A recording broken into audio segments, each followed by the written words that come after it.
Good morning student. BEd second year के fourth paper समावेशी विद्यालय का सृजन की कक्षा में आप सभी का स्वागत और हार्दिक अभिनंदन है। तो हम समावेशी विद्यालय के सृजन यूनिट सेकंड के टॉपिक सेकंड कर रहे थे।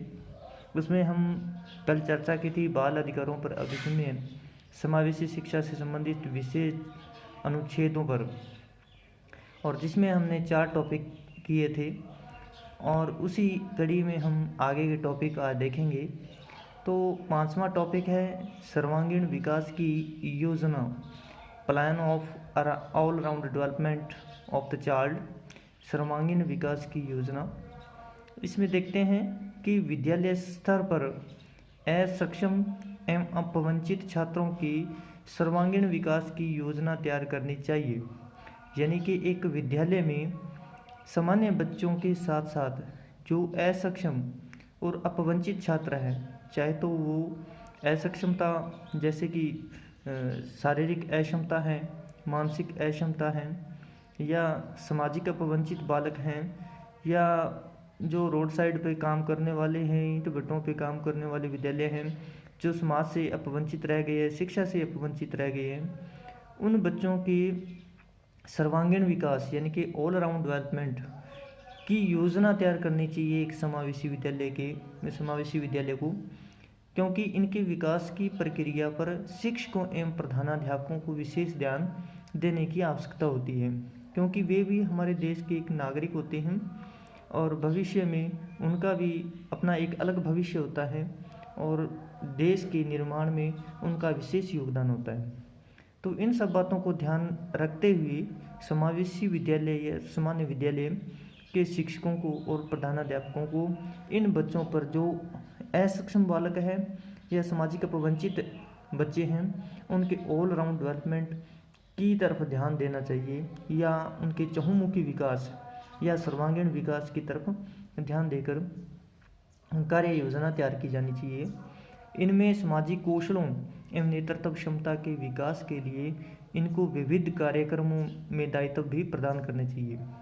इनमें समाज में रहने योग्य कौशलों का विकास करना चाहिए, समाज में नेतृत्व की भावनाओं का विकास करना चाहिए। इन सब बातों को ध्यान में रखते हुए जो को करिकुलर एक्टिविटीज़ होती है एक विद्यालय प्रांगण में, उन सब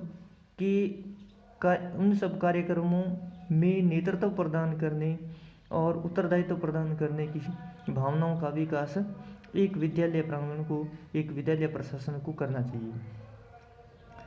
अब अगला बिंदु है विचारों की स्वतंत्रता, फ्रीडम ऑफ व्यूज़, विचारों की स्वतंत्रता।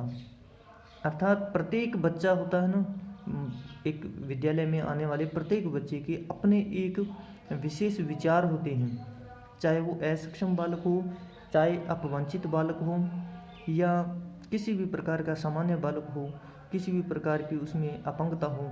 तो उन सब बातों को ध्यान में रखकर उन असक्षम और अपवंचित बालकों के विचारों को अपनाना चाहिए अध्यापक को, उनके विचारों को सुनना चाहिए, उनके विचारों का स्वागत करना चाहिए।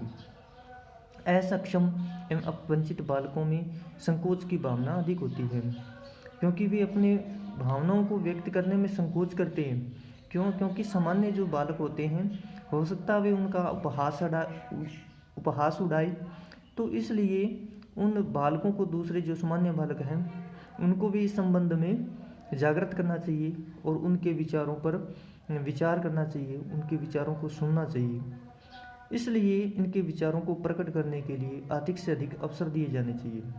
अर्थात जो बच्चे असक्षम हैं, अपवंचित बालक हैं, वो अपनी भावनाओं को व्यक्त नहीं करते, एक अध्यापक को, जो विद्यालय प्रशासन में अध्यापक और प्रधानाध्यापक हैं, उन सभी को उनके विचारों को सुनना चाहिए, उनको उनके विचार अभिव्यक्ति की भावना का विकास करना चाहिए और इनके विचारों को प्रकट करने के लिए अधिक से अधिक उनको अवसर दिए जाने चाहिए, ताकि इनके उपयोगी विचारों को, सबके विचार जो उपयोगी होते हैं, तो इनके उपयोगी विचारों को स्वीकार करते हुए उनको प्रयोग में लाना चाहिए। इससे इन छात्रों में आत्मगौरव और आत्म सम्मान की, आत्मविश्वास की भावना का विकास हो सकेगा। और अन्य अवसरों पर भी उपयोगी विचारों का प्रस्तुतिकरण करने का प्रयास करेंगे।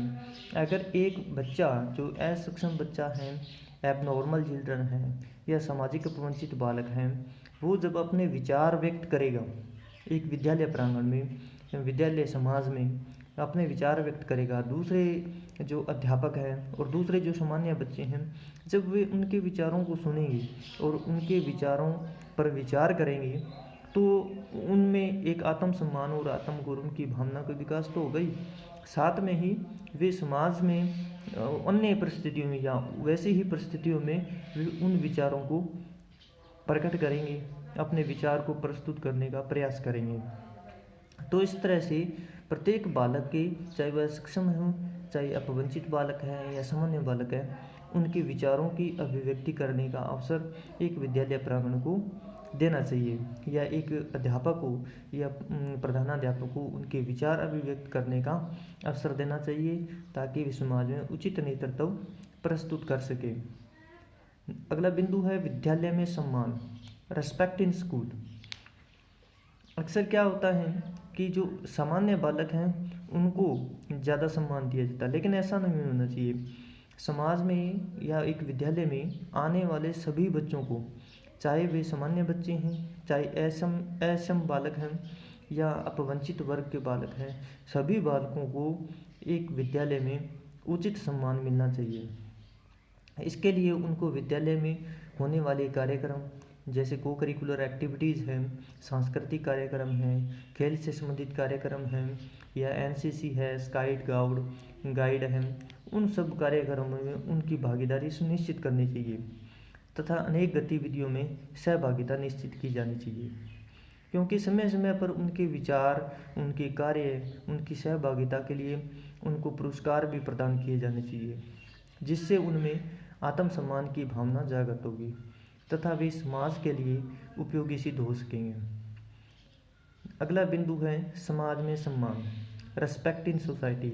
जैसे हमने पिछले जो बिंदु किया है विद्यालय में सम्मान, अगर विद्यालय में असक्षम और अपवंचित बालक का उसी प्रकार से सम्मान होगा जिस तरह से सामान्य बालकों का सम्मान होगा, तो उनमें आत्मसम्मान की भावना जागृत होगी और उसी के संदर्भ में समाज में भी उनका, क्योंकि वो जाकर बाद में विद्यालय प्रांगण से अपनी शिक्षा पूरी कर समाज में आएंगे, तो समाज में आने के बाद भी वो उस कड़ी को आगे लेके जाएंगे और इससे समाज में भी उनका सम्मान होगा। रेस्पेक्ट इन सोसाइटी, असक्षम और अपवंचित वर्ग के जो बालक को समाज में भी सम्मान प्रदान करने की व्यवस्था करनी चाहिए।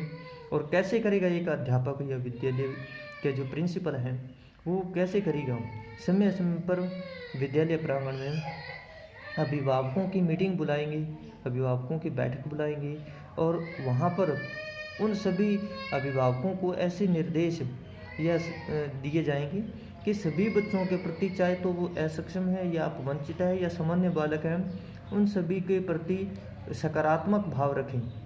ऐसे निर्देश प्रदान किए जाने चाहिए, क्योंकि उनको भी जीने का हक है, उनको भी सम्मान के साथ अपनी ज़िंदगी बिताने का हक है, तो उनके साथ सकारात्मक भाव रखेंगे। और ऐसे जब निर्देश देंगे ऐसे अध्यापक जब ऐसे निर्देश देंगे तो उनमें हीन भावना होती है जो उनके मस्तिष्क में वो निकल जाएगी और बालकों का समाज में भी उचित सम्मान होगा। इससे समाज में ऐसे बालक बालिकाओं को सम्मान मिल सकेगा। इसके साथ साथ सामुदायिक कार्यों में उनकी सहभागिता निश्चित करने पर समाज के व्यक्ति उनकी कुशलता से परिचित हो सकेंगे तथा उनको सम्मान मिल सकेगा। अगला बिंदु है समान सहभागिता, इक्वल पार्टिसिपेशन, अर्थात प्रत्येक बच्चा, चाहे वो सामान्य बालक हो, चाहे अपवंचित बालक हो या हर तरह की अपंगता वाला बालक हो, उसको हर कार्य में समान रूप से सहभागिता होनी चाहिए। समान सहभागिता के लिए विद्यालय स्तर से ही व्यवस्था करनी शुरू कर देनी चाहिए, अर्थात उनकी सहभागिता सुनिश्चित की जानी चाहिए।